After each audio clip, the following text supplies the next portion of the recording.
하나님 말씀은 구약성경 시편 87편입니다.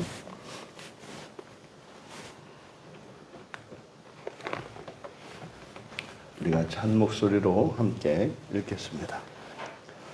그의 터전이 성산에 있으며 여호와께서 야곱의 모든 거처보다 시온의 문들을 사랑하시는도다.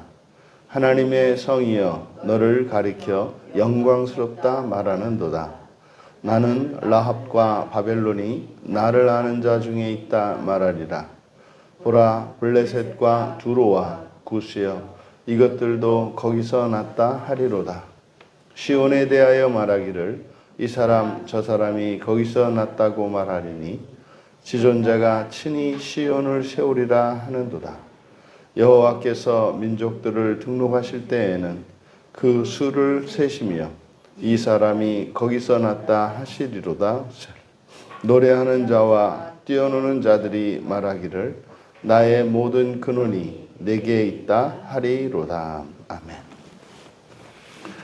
세 가지 신앙의 유비라는 제목으로 말씀의 은혜를 나누고자 합니다. 세 가지 신앙의 유비. 그러니까 우리들의 신앙을 알 수 있고 또 나타낼 수 있는 세 가지 유비가 있다는 겁니다. 짧은 시입니다만 마찬가지로 세 연으로 구분을 해 보았습니다.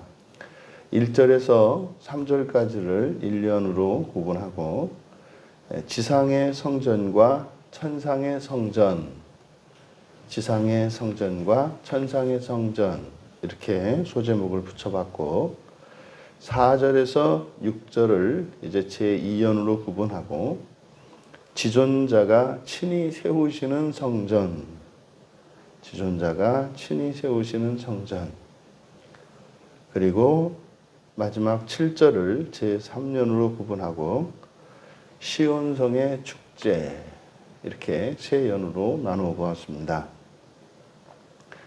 시를 살펴보기 전에 이 시가 굉장히 영적이고 또 동사들이 생략되어 있기 때문에 굉장히 좀 해석하기가 어렵습니다. 그리고 이것이 영적인 것, 영적이다라고 하는 것은 보통 우리가 천상에 관한 것, 눈에 보이지 않는 것을 의미합니다. 그런데 그것은 이 세상에 있는 물질적인 것, 세속적인 것을 내포하고 있다 이렇게 말씀을 드렸지 않습니까? 그러니까 보이지 않는 것에 관한 것인데 그것은 보이는 것들을 다 내포하고 있다. 그래서 이제 유비라고 말씀을 드린 건데 보통 우리가 이제 눈에 보이지 않는 것 그리고 구체적으로 설명할 수 없는 것 이것을 이제 보통 은유적으로 나타냅니다. 비유적으로 또는 직유법을 사용한다든지 아니면은 비교한다든지 이런 방식으로 이제 설명을 하게 되는데 본문에서 이야기하는 것은 그런 비유와 또 실체가 동시에 설명이 되고 있기 때문에 바로 좀 시가 어렵게 되는 이유입니다. 그러니까 우리가 지식은 이해할 수 있는 지식이 있고 믿어야 믿을 수 있는 지식이 있지 않습니까? 어저께 이제 우리 집사님이 지금 전도하고 있고 같이 일하고 있는 그분을 만나서 얘기를 하는데 그러니까 뭐 그냥 우리 교인 같아요.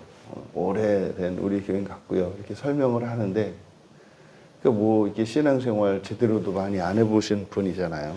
근데 뭐 이렇게 뭘 설명을 하면 작전 같은 거네요. 예정 같은 거네요. 그러니까 그러면서 그러는 거죠. 알겠다는 거예요. 알겠다는 거예요. 그래서 소망에 대해서 얘기를 하고 뭐 이런 얘기를 이렇게 쭉 이제 했는데 모르겠는데 알겠다는 거예요. 예, 그게 맞죠. 그게 이제 그래서 이제 믿음의 지식과 그러니까 사람이 무엇을 아는 것에 있어서 그 믿음으로 아는 것과 우리 지성으로 하는 게 있다. 이제 그 설명을 이제 했었는데 또 오늘 있는 이 시도 마찬가지입니다.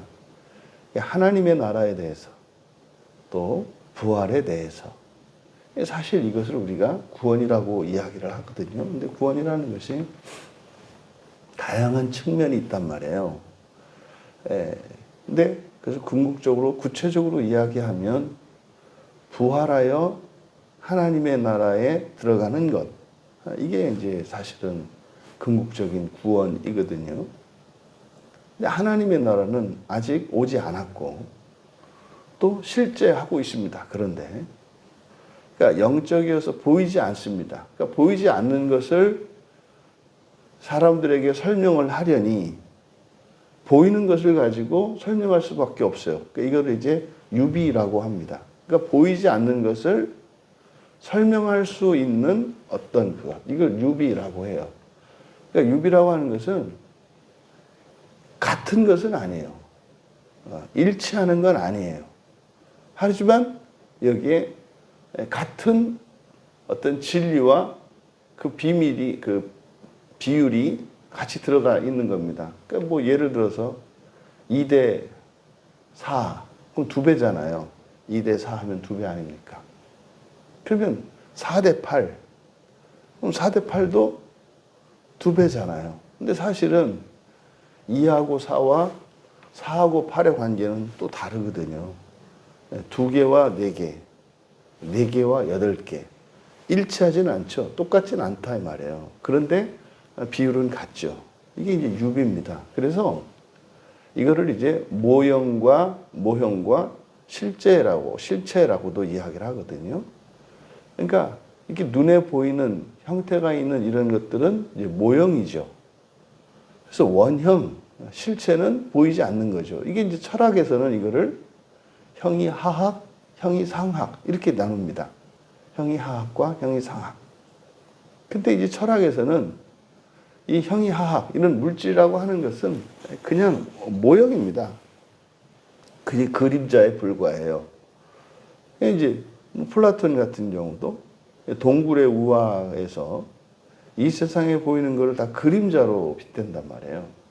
그러니까 이데아, 눈에 보이지 않는 그게 실제가 있다. 실체가. 그 본질이 있다.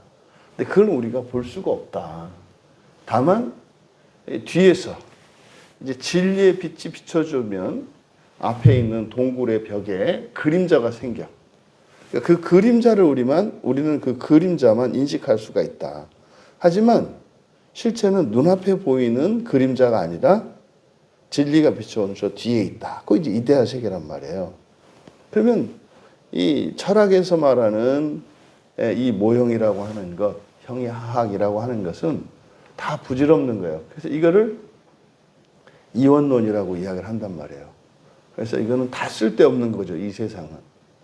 그래서 여러분들이 그 학교에서 어릴 적에 배웠던 많은 것 중에 사람들이 가장 일반적으로 많이 기억하는 것 중에 하나가 소크라테스가 감옥에 있을 때 자기 도망가라고 하니까 도망가지 않고 그 안에서 법을 지키겠다고, 그래서 법을 지키기 위해서 죽었다고 이렇게 이제 천하의 거짓말이거든요. 그런 얘기를 소크라테스가 한 적이 없고요. 그냥 이제 썰입니다, 썰. 근데 어쨌든 목숨보다 법이 중요하다. 그래가지고 법을 지키느라고 감옥에서 죽었다. 이렇게 얘기를 하는데, 철학자잖아요. 종교의 지도자예요. 교주거든요, 교주. 근데 소크라테스가 그렇게 죽었던 것은 육체는 그냥 껍데기에 불과한 것이기 때문에 그래요. 오히려 죽음은 철학자들에게 있어서 숭고하고 아름다운 겁니다. 왜냐하면 이 허위의 세상에서 벗어나서 이제는 이데아로 실제로 돌아가는 것이기 때문에, 그래서 사람들이 생각할 때 그 죽음이라고 하는 것이 불행하고 슬프고 안타까운 것입니다만 철학자들에게 있어서 죽음은 정반대예요. 가장 영광스러운 겁니다. 근데 그래서 그 죽음이 슬픈 게 아니라 좋은 것이라고 하는 반대되는 가치를 가지고 있었기 때문에 어쨌든 소크라테스가 그렇게 감옥에서 뭐 더 살려고 하지 않고 그냥 죽어버린 거거든요. 그리고 이와 같이 철학에서는 우리의 육체, 이 지상에서의 삶을 헛된 것으로 봅니다. 그러니까 불교도 마찬가지죠. 그래서 이런 사람들이 이제 장례식에서 몸을 태워서 없애버리는 거예요. 왜? 이게 쓸데없는 거니까, 의미 없는 거니까. 그런데 여기서 유비라고 하는 것은 그것과 달라요. 예를 들어서 지금의 우리와 부활한 이후의 우리. 아니, 우리는 우리잖아요.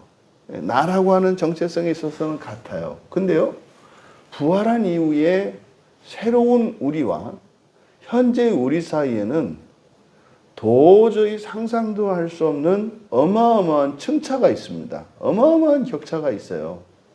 그런데 또 지금의 나와 부활한 내가 전혀 상관이 없냐면 그렇지가 않아요. 그래서 이거를 연속성과 불연속성이라고 설명을 한단 말이에요. 이거는 아니에요. 그래서 2대 8처럼 이건 2대 4, 뭐 4대 8 이런 것처럼 이건 아니에요. 이것이 저것인 건 아니에요. 하지만 이것과 저것이 무관하지가 않아요. 그래서 우리의 몸이나 우리의 현실 생활도 의미가 있고 가치가 있다 이 말이에요. 근데 지금 여기서 이제 설명하려는 것이 바로 그 하나님의 나라에 대한 것입니다. 그러니까 이것은 사실은 또 우리에 대한 이야기죠. 그러니까 이 시편 87편은 이 세상과 저 세상이 아니라 이 지상과 천상, 그리고 이 땅에 있는 성전과 하늘에 있는 성전, 그리고 이 땅을 살아가는 우리 사람과 저기를 살아가는 사람. 그러니까 저기를 살아가면 사실은 사람이 아니죠. 그래서 여기에서는 민족으로, 그러니까 이 세상에 있는 민족과 하늘에 있는 민족, 이렇게 세 가지의 유비가 나타나고 있습니다. 먼저 1절부터 살펴보면 그의 터전이 성산에 있으며, 여기서 터전이라고 한 이 말이 예수다, 예수다 이렇게 돼요. 이게 히브리어로 딱 여기 한 번만 사용하거든요. 예수다, 기초 터전. 그래서 그의 터전이 성산에 있으며, 그러면 여기에서 그의 터전은 뭐겠습니까? 터전은 기초거든요. 기초. 그러니까 여호와 하나님의 성의 기초겠죠. 그래서 그것이 성산에 있다. 성산이라고 하는 것은 실제로 이 땅에서 성산을 가리키는 것은 시온산을 말해요. 예루살렘이 있는. 그래서 시온산을 가리킵니다. 이 땅에서는. 그러니까 성산 그랬을 때는 이 땅에서는 시온산에 대한 은유거든요. 성산 이렇게 얘기하면. 우리도 성도 그러면 누구를 가리키는 거예요? 우리를 가리키는 거잖아요. 오늘날 성도 그러면 예수님을 믿는 거듭난 사람들을 일컫는 말이 성도란 말이에요. 이 세상에 있는 사람들이. 그런데 또 이 성도는 지상에 있는 성도는 그리스도인입니다만 천상에 있는 성도들은 사실은 이제 부활체를 말하거든요. 또 지금 현재로는 아직 부활 이전에 있는 낙원에 있는 이들을 말하거든요. 그러니까 우리와 낙원에 있는 이들 사이에는 뛰어넘을 수 없는 어마어마한 질적 차이가 있어요. 존재론적으로 그들은 육체는 없고 우리들이 가지고 있는, 하지만 그들의 영혼은 완전한 죄 없는 흠 없는 상태로 있단 말이에요. 그래서 이제 부활의 날, 그래서 이 거룩한 몸, 영적인 몸을 다시 입는 그날을 기다리고 있잖아요. 그러니까 이와 같은 겁니다. 그러면 여기서 이 성산이라고 하는 것은 실제로는 이 땅에서는 시온산에 대한 은유예요. 근데 이게 사실은 그것만 얘기하는 게 아니라 하나님 나라에서, 하늘나라에는 실제가 있죠. 실제. 그러니까 실제는 하늘나라, 그리고 이 땅에서는 시온산. 그럼 이 시온산이 의미하는 것, 이 성산은 오늘날로 말하면 교회예요, 교회. 교회. 그러니까 이것이 그러면 이 땅에 있는 교회가 하늘에 있는 그 하늘나라와 같은 건 아니에요. 그래서 그 무천년적 종말관을 가지고 있는 사람들이 이 교회가 하나님 나라다 그런단 말이에요. 그러니까 이분들이 기본적인 유비에 대한 개념이 없는 거예요. 이 세상에 있는 교회가 하나님 나라의 모형이죠. 그래서 이 교회 자체가 영적이고 신적인 의미가 있어요. 근데 이게 그거냐? 그건 아니에요. 교회가 하나님의 나라가 되는 순간 더 이상 이거는 하나님 나라가 아니다 이 말이에요.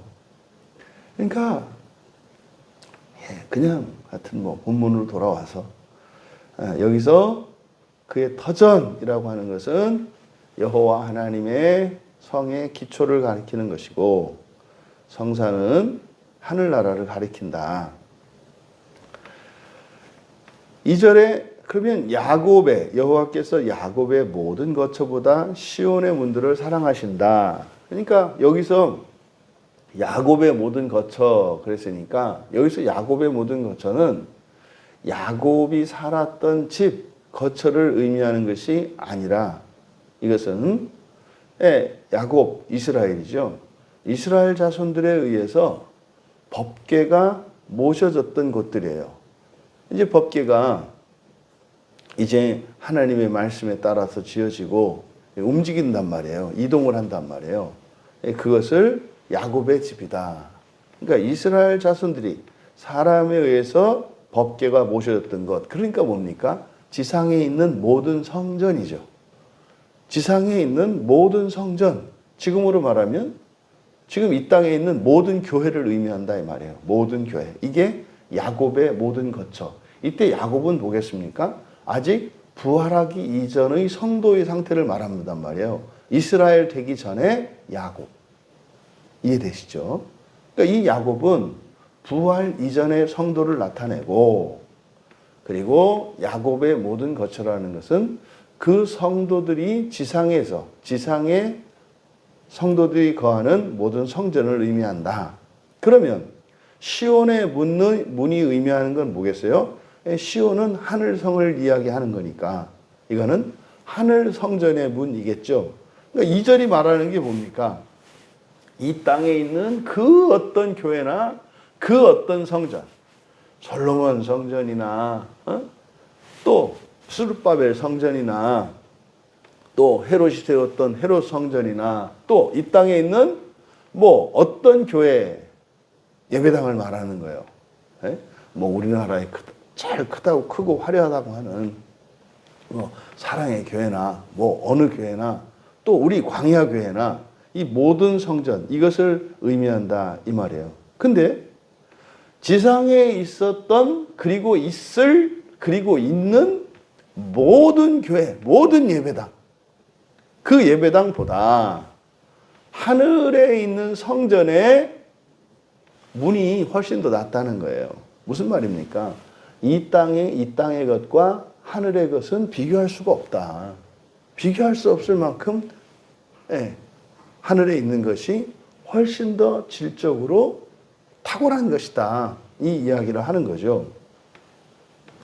그리고 3절에 하나님의 성이여 너를 가리켜 영광스럽다 말하는도다. 이 하나님의 성은 하늘에 실제하는 하나님의 성이에요. 여기서는. 그러면 이 땅에 있는 교회도 하나님의 나라요. 하나님의 전이요. 하나님의 성이 될 수 있잖아요. 근데 이건 뭐다? 유비다. 유비. 여러분 애벌레와 나비 사이에는 이게 서로 연결 지을 수 없는 불연 속성이 더 많아요. 그 애벌레가 꿈틀꿈틀거리는 그 징그러운 그 애벌레가 이제 그게 나비가 돼서 하늘 날아다닌다고 하는 것은 상상이 안 되거든요. 그런 겁니다. 이게 사람들이 신앙을 게을리하고 가치를 우습게 하는 이유가 바로 여기에 있죠. 그러니까 지금 이 1년에서 그 하나님의 성이여 너를 가리켜 영광스럽도다 말은 한다. 그러니까 뭡니까? 그것이 영광스럽다. 그것이 가치가 있다. 그것이 의미가 있다 이 말이에요. 그럼 여러분 우리가 예수를 믿고 살아가는데 우리의 목표, 우리의 가치, 우리의 기쁨, 우리의 의미는 어디에 있어요? 부활에 있고요. 그 부활하에 들어가는 하나님 나라에 있어요. 우리 인생의 성패는 성공했느냐 실패했느냐는 어디에 있어요? 그 나라에 있고 그 부활에 있어요. 그럼 조심할 것은 뭐다? 그게 그러면 현실의 삶은 또 이거 도외시하고 그런 아니다 이 말이에요. 그게 아니다. 그래서 영적인 것 안에는 물질적이고 현세적인 것이 내포되어 있다 그랬잖아요. 그러니까 지금 주일에 우리가 살펴보는 것처럼 예수님께서 오병이어의 기적을 통해서 제자들과 사람들에게 가르쳐 주려고 하는 것이 뭐예요? 이 땅과 저 하늘, 이 세상과 저 하늘에 있는 천상의 세상, 이 두 세상이 있는데 둘 중에 하나만 택해서 살려고 하지 마라. 그런 거 아니다. 철학자들은 어디를 추구해요? 저 영적인 세계, 저 천상을 추구한단 말이에요. 표현만 달리할 뿐이지. 그러니까 철학 자체도 종교적이란 말이에요. 근데 또 어떤 사람들은 이 땅 현세만 생각한단 말이에요. 그러니까 보세요. 신에 대해서 이야기하는 종교가 그렇다면은 저 천상에 대해서 얘기해야 될 거 아니에요. 그리고 신의 존재를 부인하는 철학은 이 땅을 추구해야 되잖아요. 근데 봐보세요. 오히려 철학자들이 탈속적이에요. 이 세상에 이런 물질이나 이런 거에 훨씬 덜 집착한다고요, 철학자들이. 그러니까 철학자들은 신을 믿지 않고 철학이라고 하는 것이 신을 부인하는 거거든요. 사람이 곧 신이라고 하는 생각에서 사람이 만들어내는 이상과 이런 사고들이 최고라고 생각하는 거거든요. 그러니까 철학자들도 이 세상에 그렇게 집착할 필요가 없다는 걸 깨닫고 오히려 우리들이 보면은 저 영적인 것, 천상적인 것을 더 추구한단 말이에요. 근데 그 사람들은 뭐예요? 하나는 진짜고 하나는 가짜. 그래서 가짜를 버리고 진짜를 선택한다는 의미거든요. 그럼 기독교는요? 진리잖아요. 진리 안에는 버리는 게 없어요. 이렇게 포함되어 있다 이 말이에요. 내포되어 있다 이 말이에요.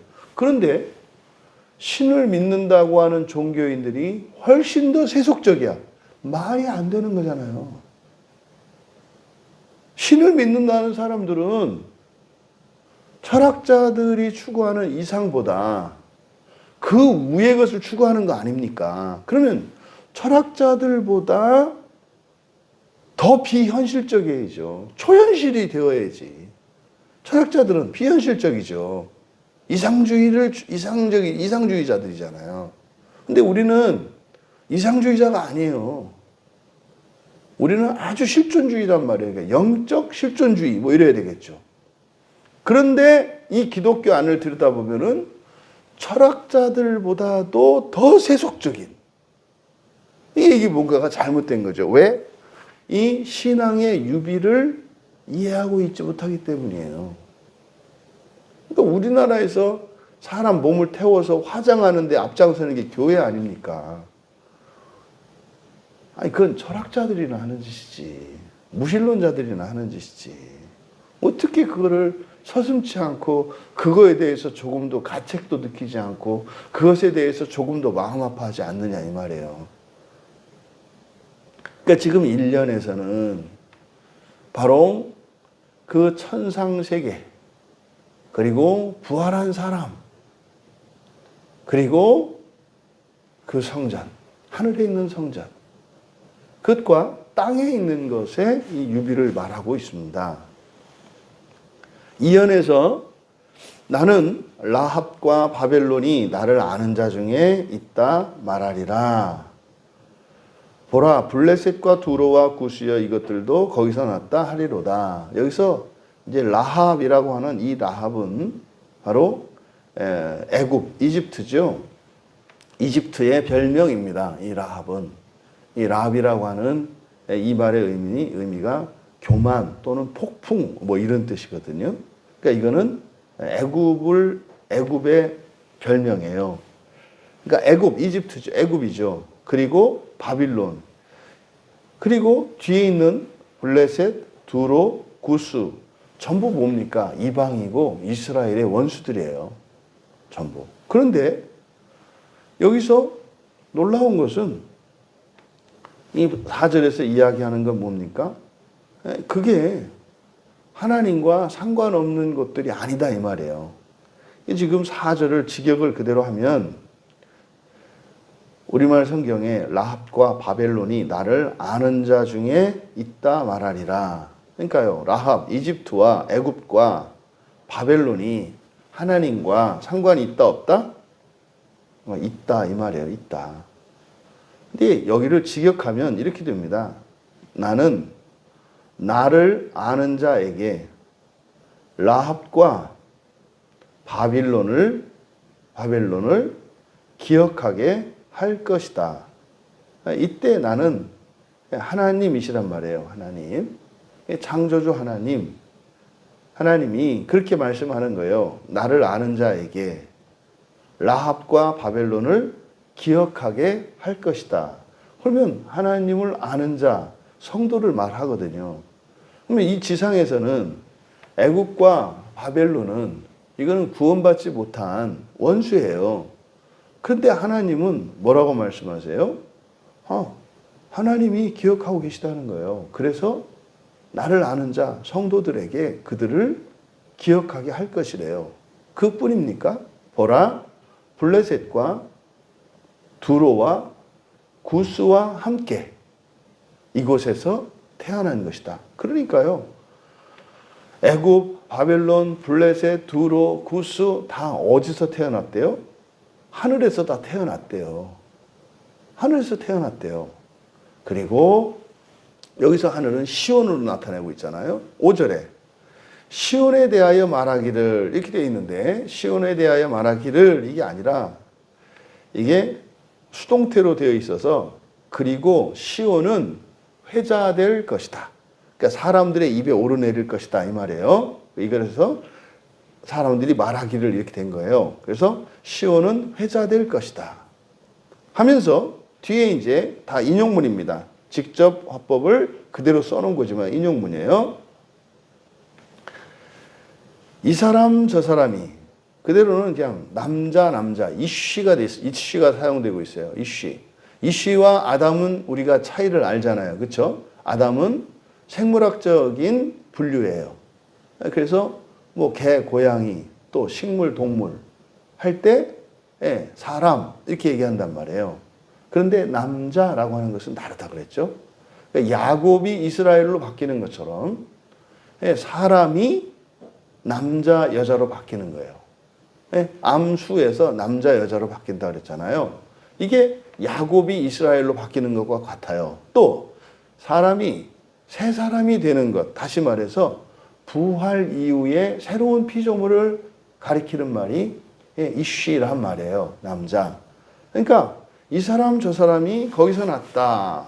그러니까 이게 무슨 말입니까? 다 그 안에서 태어났다. 그러니까 이 세상에 있는 모든 사람들이 다 뭐 한다는 거예요? 부활한다는 거예요. 부활한다는 거예요. 그러니까 다 다른 고치 안에 있지만 전부 뭐 한다? 부활해서 나비가 된다는 말이에요. 그리고 지존자가 그 성을 견고하게 하실 것이다. 무슨 말이냐면 여러분 예수를 잘 믿는 사람, 시원찮게 믿는 사람, 대충 믿는 사람, 진지하게 믿는 사람, 심지어는 일찍 믿은 사람, 늦게 믿은 사람. 층차가 굉장히 다양하지 않아요? 근데 여러분 이렇게 사람이 어마어마하게 차이가 나는데 어떤 사람은요. 여러분처럼 이렇게 새벽마다 교회 나와서 교회를 지키고 예배드리고 매일같이 예배드리고 했던 사람이 있고 어떤 사람은 뭐 1년에 몇 번 그냥 가끔 교회 들르는 사람들이 있고 근데 어떻게 이 사람들이 똑같이 부활을 해요? 말이 안 되잖아요. 그러니까 이게 잘못되니까 어떻게 해요? 그러니까 뭐 열심히 할 필요가 없는 그러니까 이제 지금 심지어는 모여서 예배 드리는 것조차 지금 다 없어지는 상황이에요. 교회 건물조차도 이제는 필요 없다. 그 여기서 모여서 꼭 예배드릴 필요는 없다. 이런 거잖아요. 지금 대부분 그 교회 안에서조차 논의되는 게 뭐냐면 이제는 교회도 다 온라인 속으로 들어가야 된다 이렇게 얘기한단 말이에요. 왜 그래요? 이 신앙의 유비를 잘 모르기 때문에 그러는 거예요. 한 공간에서 함께 모이는 이 시간을 함께하는 이것이 특별한 의미가 있단 말이에요. 여러분들이 이 설교를 녹화된 것을 나중에 들을 수도 있고 지금 현재 동시간으로 이렇게 듣는 것 이거는요 어마어마한 차이가 있어요. 녹화를 하면 뭐 설교 내용이 그대로 들을 수 있겠습니다만 그것과 지금 이곳 가운데 우리가 하나님 임재 속에서 있는 것은 이것은 녹화가 되는 게 아니에요. 시간과 공간 속에서 일어나는 거잖아요. 코로나 있을 때 예배 안 나오고 뭐 이렇게 하고 어디는 예배를 나오고 어디는 예배 안 나오고 그때 뭐라 그랬어요? 그래 그럼 그게 신앙의 유비를 알면 사람들이 뭐 코로나니까 교회 안 나와도 된다. 그냥 인터넷으로 하면 된다. 그 얘기가 신앙의 유비, 이 유비적인 유비로 이것을 설명을 하면 나중에 어떻게 된다는 뜻이에요? 지옥에 있든 낙원에 있든 상관이 없다는 거예요. 그 영상으로 보기만 해도 된다. 여러분, 지옥에서 영상으로 천국을 보는 게 자기하고 무슨 상관이에요? 지옥에서 야 경치 좋다. 화소가 또 얼마나 생생하겠어. 응? 말이 안 되잖아요. 그러니까 이 유비의 의미를 모르는 거예요. 우리가 왜 교회를 나오는데요? 우리가 왜 성경을 보는데요? 이게 뭐예요? 이게 방언이라 그랬잖아. 이게 하나님의 언어라니까요. 성경의 단어 하나하나를 왜 이렇게 캐고 문장을 이렇게 따지고 보고 해석이 맞았니 틀렸니? 여러분 반벙어리 돼가지고 천국 가서 우리 어버버버 이거 안 하려고 지금 배우는 거 아니에요. 응? 그렇죠. 어제 밤에 만난 그 형제도 교회도 지금 제대로 안 다니고 신앙생활도 안 하는 사람인데 벌써 하나님의 언어를 말하더라니까요. 얘기가 되잖아요. 그러니까 말하면서도 신기한 거예요. 그러니까 외부에서 우리 교회 나오지 않는 분들 중에 이 설교를 듣는 분들 만나면 내가 신기해요. 제가 꼭 만나면 하니 아니 어떻게 우리 설교를 들으세요? 다 하나같이 또 그렇게 얘기해줘요. 아니 뭐 쉽게 얘기하시던데요. 그러니까 왜 그러냐 이 말이죠. 그러니까 여러분 이 유비가 잘못 이해되기 때문에 지금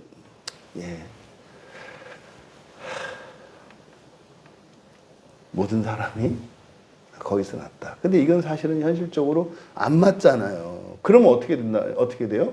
지금처럼 돼요. 유비를 잘못 이해하면. 그럼 나 예수 믿었으니까 그럼 마음대로 살아도 되네. 그리고 사는 것만 꾹 참고 살면 이 다음에 죽으면 천국 가는 거네. 근데 문제는 천국 가기 싫어해. 이 세상에서 오래 하나님한테 와서 막 기도하는 거잖아요. 근데 그 기도 내용을 다 통틀면 뭐라고 하는지 아세요? 하나님 될 수 있으면 하나님을 천천히 만나게 해주세요. 이게 뭔 얘기입니까? 하나님 내가 사랑하시는 거 알죠? 근데 우리 천천히 될 수 있으면 천천히 만나도록 해요. 제가 이 세상 이거 뭡니까? 사랑하는 사람이 있는데 이렇게 자기가 사랑하지 않는 또 다른 사람을 두고 알아. 살기는 여기서 살아. 그러면서 맨날 그러는 거지. 내가 사랑하는 건 당신인 거 아시죠? 그때 나의 정인이 나를 이렇게 미련이 많아서 내가 지금 있는 거니까 내가 좀 이따가 갈 테니까 좀 기다리세요. 내가 사랑하는 건 당신이에요. 언젠가 내가 당신 품에 안길 거예요. 근데 나 여기서 좀 더 있다 갈게요. 될 수 있으면 좀 오래 있다 갈게요. 여러분 이게 사랑하는 거예요. 모든 기도가 사람들이 똑같은 기도 제목을 가지고 기도하는데 어떤 사람들은 정말 하나님을 향해서 하나님을 사랑한다는 고백과 함께 기도하는 사람이 있고 어떻게 세상에 바람을 피더라도 몰래 펴야지. 나는 거짓말을 못해. 그렇게 하고 대놓고 얘기를 하고 내가 지금 다른 남자가 생겼는데 지금 내가 사랑하는 건 아니고 내가 사정이 있어서 내가 그러니까 여보 조금만 기다려줘. 내가 얼른 정리할게. 근데 빨리는 못해. 하여튼 내가 하는 동안 최대한 내가 시간 끌다가 올 건데 내가 사랑하는 건 당신이야. 이게 말이 돼요? 이게 지금 오늘날 많은 그리스도인들의 현실이에요. 지금 당장이라도 주님 품에 가기를 기뻐할 수 있는 여러분 되시기 바랍니다. 그렇다고 해서 이 세상을 절대 소홀히 여기면 안 돼요. 그러니까 이 세상에 뭐 정도 없고 미련도 없고 의미도 없고 가치도 없어서 날 데려가라. 이것도 아니에요. 이 세상 너무나 소중한 것이어야 해요. 근데 하나님은 더 크니까 너무 이 세상을 사랑하고 너무 이 세상이 소중한데 그리고 이 세상이 너무 행복한데 더 크니까 하나님을 선택하는 거지. 미련도 없고 이놈의 지긋지긋한 세상 이거 아니에요. 그렇게 죽으면 더 지긋지긋한 게 있다. 네? 너무 좋은데 죽을 때 더 좋은 게 있는 거예요. 지긋지긋해서 죽을 때 더 지긋지긋한 게 있다니까. 그러니까요. 좋은 것의 무한대 배수. 이게 유비다 이 말이에요. 나쁜 것의 무한대 배수. 그러니까 이 세상의 불행과 행복과 여러분 죽는 순간에 행복하고 기쁘고 감사해야 돼요. 왜요? 그게 곧 죽음 뒤에 나의 현 주소를 가르쳐 주거든요. 오늘의 현실 속에서 여러분의 기쁨과 감사는 여러분의 사후의 주소지가 천국이라는 뜻이에요. 이 지금의 삶이 지긋지긋하고 뜻도 뭣도 없어. 그냥 나는 하나님 나라만 바래. 그러니까 당신의 바람은 그런데 당신의 주소는 지옥이라니까요. 자, 성령께서 대답해 주실 줄 믿습니다. 이어서 그러니까 그 나라는 어떻게 해요? 사람이 세울 수 없어요. 하나님이 세우셔야 돼요. 사람이 하면 그건 부조리란 말이에요. 그래서 창조주, 지존자로 나타나 있는데 창조주잖아요. 그렇죠? 창조주께서 여기서 창조주 우리 주 예수 그리스도를 말해요. 그 시온은 하나님의 성, 하늘의 성전이잖아요. 또 우리의 부활이잖아요. 그것을 온전하게 하실 것이다.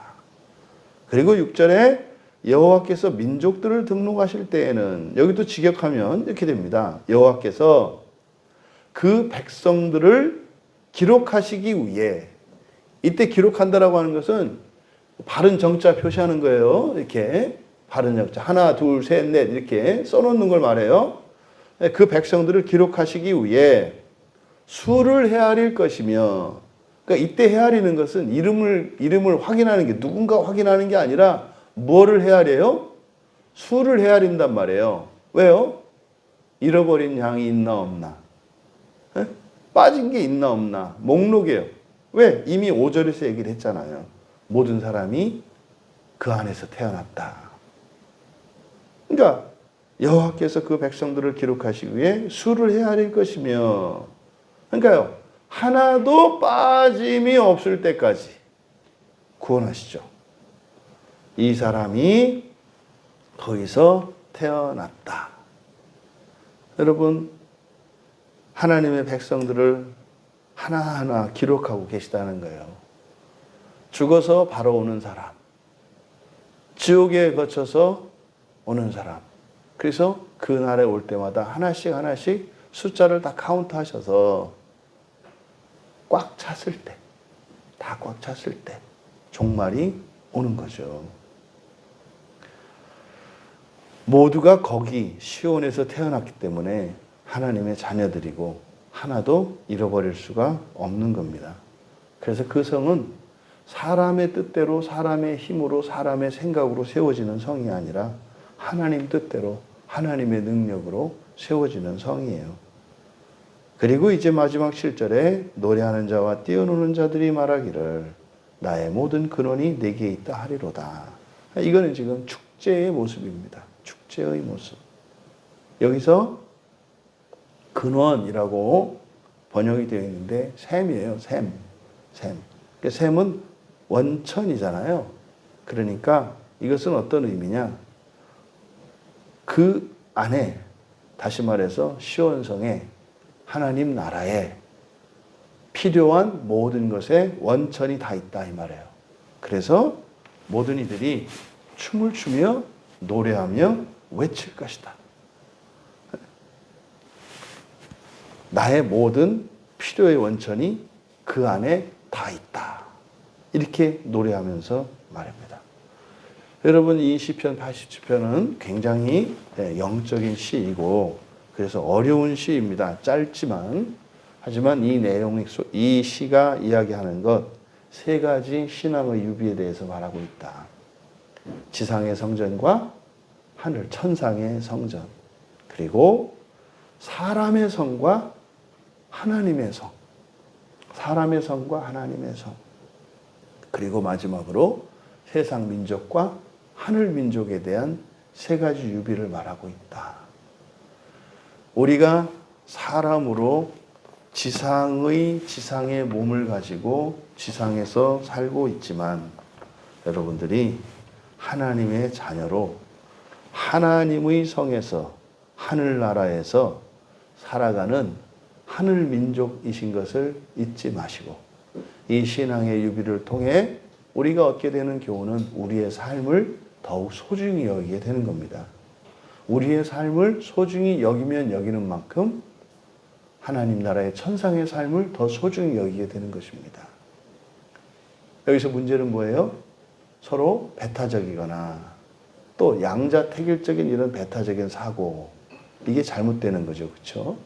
그게 아니라 또 어느 한쪽에 치우쳐버리는, 이 세상을 소중히 여기면 사람들은 어떻게 해요?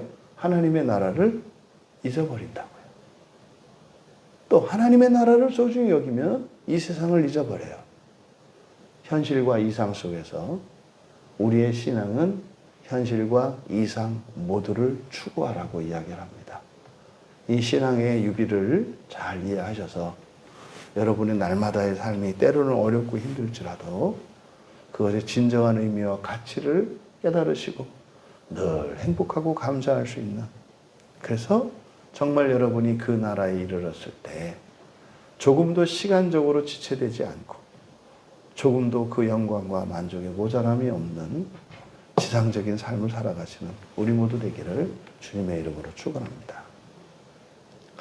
존귀하신 하나님, 이 세상의 몸을 소중히 여기는 것은 장차 저희들이 부활할 것이기 때문입니다.